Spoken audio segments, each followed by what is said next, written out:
Hello everyone, my name is Rebecca and welcome back to My Bookish Travels. Today I am going to be reviewing Twisted Vines by January James. This is book 2 in the Thorn trilogy, so if you have not or are not familiar with this series, book 1 is Jagged Thorns.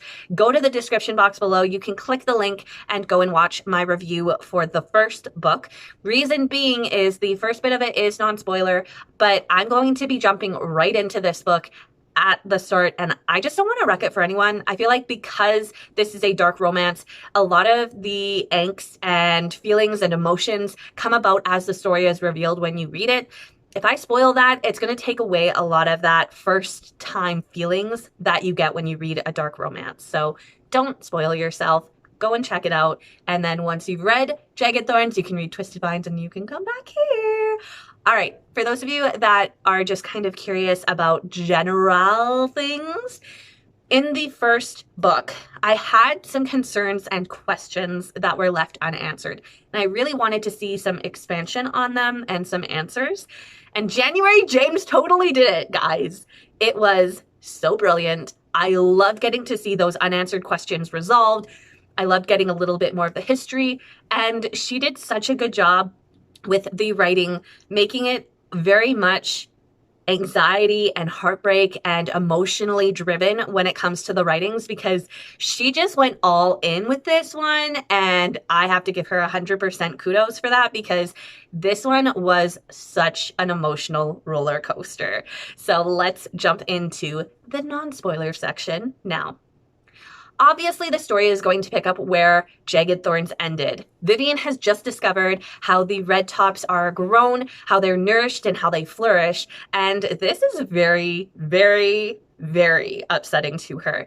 And as such, creates a rift between her and Rupert, because he really wanted her to trust him. But he also has the responsibility of being a thorn to help keep things in control for the residents of the Isle of Crow, because he knows if he's not there, it is just going to blow up. Oh, guys, there is just so much happening here. There is so much that I would love to share with you guys with regards to Rupert and Vivian, the island, the characters.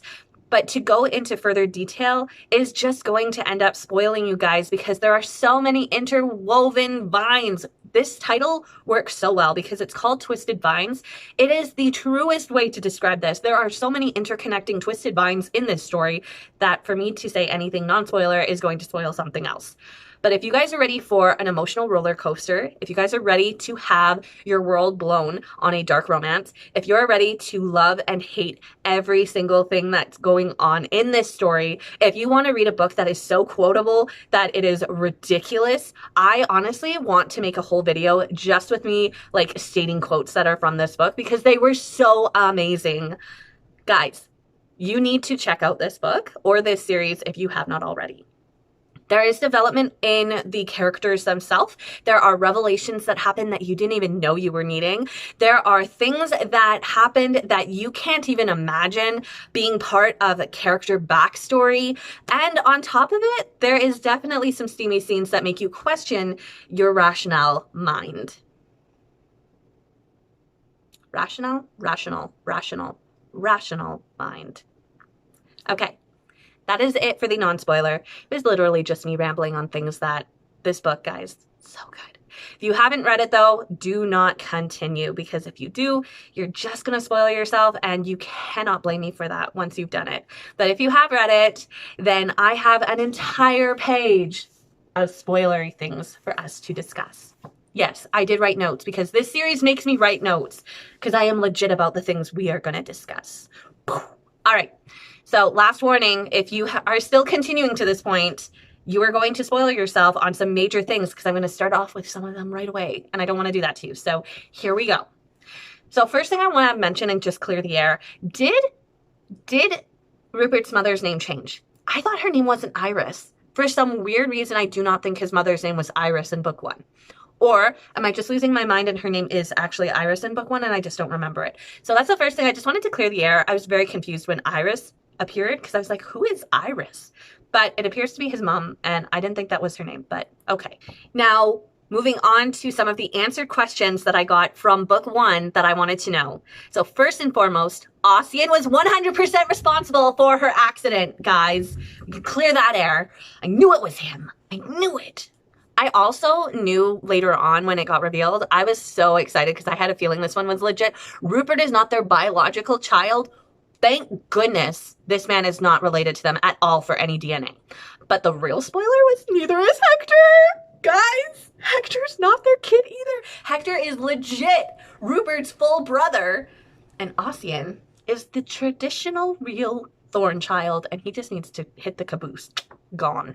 But yeah, I was not expecting the Hector bit. My word, my heart in that moment was pounding. I was just like, oh my word, I did not expect that. Also, finding out that Ossian was the one to throw the acid on Dax, part of me was pretty positive that he might have done it.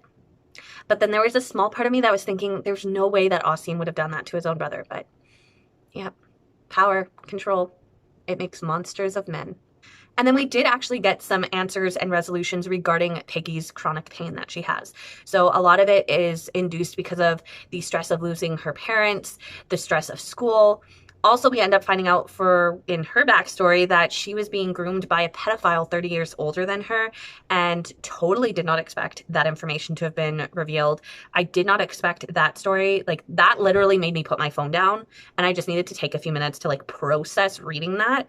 Because then afterwards, we find out what Richard and Vivian did, and blew my mind. Again, I was not expecting. I feel like anything surrounding the situation with the pedophile was not what I was expecting to hear at all. Oh, definitely made my heart race. Oh, again, a lot of the things connected with those revelations really did play with my emotions, but what really got my emotions up was hearing about Rose being groomed by that same pedophile, and Rose was affected by the fire that killed the pedophile. Hearing about Dax and Rose expecting is just the cutest thing. It warms my little heart to bits, knowing that the two of them, oh, it's so cute. I also understand a little bit more why and how they are connected so much to each other, because there is a backstory to the two of them that gets revealed in Scorched Rose, which I have not read, but I do want to share with you the cover right now. This is the cover for Scorched Rose. Absolutely stunning. I love it so much. It's going to be part of an anthology that gets released soon.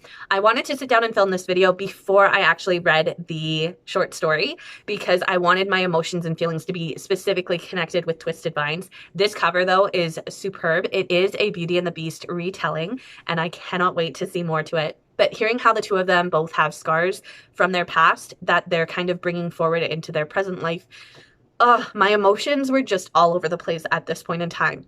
It also makes sense why Ossian can control people as much. He finds their weak point. And in this book, you do see a lot of points where Ossian is taking those weak points and he is crafting them and morphing them into what he wants. And he has control of Ossian because of throwing the acid on him to get him under control. With regards to Rose, you see the fact that he threatens her child. And obviously, don't mess with a pregnant woman. She is going to protect that life to bits. Also, we get to see how strong his wife Maria is in this because she's willing to go against him.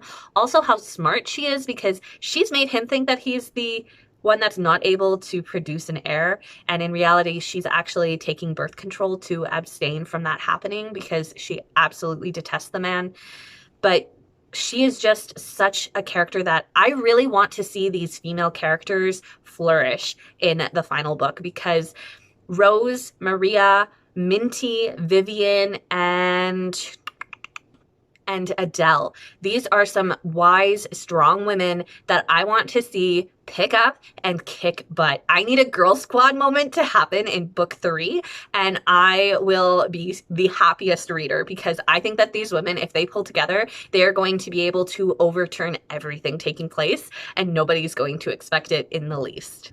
I also was thrown off by the fact that because of Vivian trying to escape and Ossian's, I need to control you, so I'm going to threaten you with killing somebody. He goes and he puts audio visuals all over her house that she's living in, and nobody seems to care or think about them at all until halfway through everything taking place.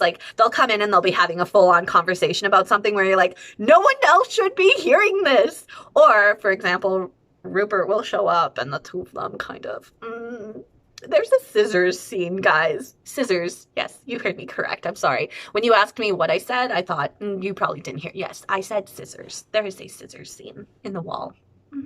Yeah, but for the most part, none of them actually comprehended that they were in there, and Ossian could be aware of all of this information because they've been opening up their mouth. None of them seem to care. Rupert has so much turmoil happening here, like his engagement to Elspeth and then his marriage to her. He lost his grandfather. He just has a lot going on, and I understand Vivian is heartbroken, but she started making some really stupid decisions and just not caring in general, which, again, it kind of happens when you're angry at someone. Like, she's Sanger. Can I say she's a Sanger? Like, she's sad angry. She's just making some not great decisions, and I feel like it's putting her in the limelight. But yeah, that was happening. But Vivian is, like, so quotable in this book. Like, there are so many ones where I was like, girl, that is just like, why didn't you say that out loud? That's genius. I'm also curious about with Elspeth going forward, because now that she is Rupert's legal wife, they had a ceremony. She's always wanted him, and he made that promise to her, like, after her, it's me and only me. Like, this is not going to go down well in book 3. I can already sense the goosebump things that are going to happen because, like, I can just feel like this is going to blow up and there's going to be so much happening. I was so heartbroken by the end, though, because of the fact that Ossian did that to Vivian. I was thinking this shouldn't be taking place, but then I'm like, no, it probably is taking place. But can we just talk about the fact that no matter what, I still view that as sexual assault to her, because number one, she did not know who he was. And number two, at the end, she was like telling him, like, get off me, and he was not. And I don't think it makes a difference that it was only that and there was like nothing other than that taking place, but I still view that as sexual assault. And I feel like that's going to throw a lot of things like into haywire in the next book, because she's going to be struggling with what he did to her and possibly not wanting Rupert to even come near her anymore. And I think Rupert's going to have to try to figure out, A, how to divorce Elspeth, because I think she's going to go absolutely crazy in the next book, and how he can get Vivian to trust him and not be angry at herself for that, because I think her character is not only going to have the fear and disappointment, she's also going to be like very angry that it happened, and I think she's just going to have a lot of emotional issues because of that as a PTSD situation, because I feel like that's where it's going to head to. They did reveal one of their high-end clienteles being like the Metropolitan Chief of Police, and it just goes to show how high up they have this control, because it makes them untouchable. These people are in positions of power, and they will make sure that if they want something, they will clear all ways, all paths to make it happen, and that is so petrifying for in the next book. I really want to see more of Minty and Hector, especially because now we know Hector's not their son, so he doesn't have to follow the same path as what Rupert did. But I really need some more Minty and Hector because, oh my goodness, guys, it's beautiful. But I am a little bit upset with Hector because of what he said previously about, well, I would go with so-and-so. No, dude, if you really love someone, there is no, well, I could go with them, okay? So I don't know. Although I do want more Minty and Hector, I almost wonder if I'd like her to throw him to the curb and find someone else. I don't know. I've never been so conflicted in my life about characters, but I feel like Minty deserves better, but I also feel like Hector deserves Minty, and I don't know. I don't know, but I'd like to see more of it. Adele is probably the smartest character in this entire story, and I just need more of her. And I also need her to have her happy ending. Like, I feel like her happy ending is freedom and being able to live in a respected environment for who she is, even though she is a woman, and Isle of Crow really only respects men. But, like, she needs to be in a position where she is respected, she is seen for her brilliance, and I just really need to see that in Adele's life, because Adele deserves so much after risking so much getting this information. Because we all know her family, they find her, they're going to kill her. Okay, possibility of pregnancy. Did anybody else have that on their bingo card for this book? Because I definitely did not. The possibility, because they had the engagement party sex, that was not expected because she's angry at him. I guess they both just needed to have angry sex, but he did not wrap it. He did not use a condom, guys, and I am very concerned that she's going to find out she's pregnant. And that's just going to throw her emotional state in book 3 even more out of whack, but there's a possibility she could be expecting a little Rupert baby. Was anybody else, by the way, also expecting the rebellion to be a thing? I thought that he was going to go and round up people that were supporting him, that wanted his happiness and said he deserved all this happiness and they appreciated him more and they hate Ossian. I did not expect them already to have a unit set up that is rebelling against Ossian. And I just really need them to be behind Rupert and trust him and see that he is over this. I need that. I need them to be a big, strong team and get rid of Mr. and Mrs. Thorn and get rid of Ossian and anybody else who is like specifically for that. Like they just need to, oh my goodness, guys, I'm serious. They just need to, the rebellion needs to occur. Also, I feel like they chose like the best name possible because like you could throw that out there in any sentence, like the rebellion has arrived. We are the rebellion. Who are you? Who? We're the rebellion. Like, come on. I think it's a good name. I think it's a good name. I really want Enid and Robert Winters to make an appearance in book 3 because what if they're Richard and his wife from book 1? Did we think of that? We might not have, but could they be them and they've just like legally changed their name? I don't know, but I do want to see Enid and Robert in this scenario because like, come off it. We need them to actually see their legit parents and be like, you guys are the kindest souls and this is why we're the way we are. I need that. But last but not least, I need to know how Rupert is going to respond when he finds out that he is not the bio baby of the Thorns. I think he's going to be really heartbroken because he's been raised in such an unloving environment. I think that he is going to be heartbroken for his parents having to go through that pain. I think he's going to be angry because they did that to his family.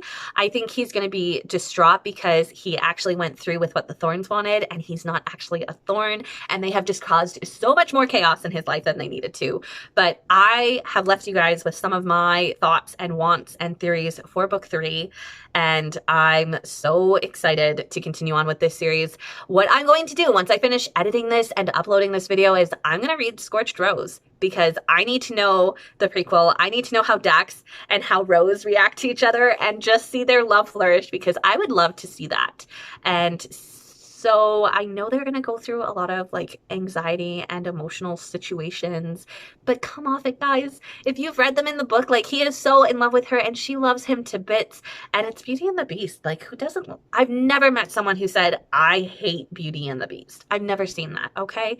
So I will leave you guys here. If you have read Twisted Vines, feel free to chat more in the comments down below and just mark it spoilers. So if somebody does check out the comments and hasn't read it yet, they know not to read your comment. But I will talk to you guys in my next video. Until then, stay safe, stay well, and I'll see you then. Bye.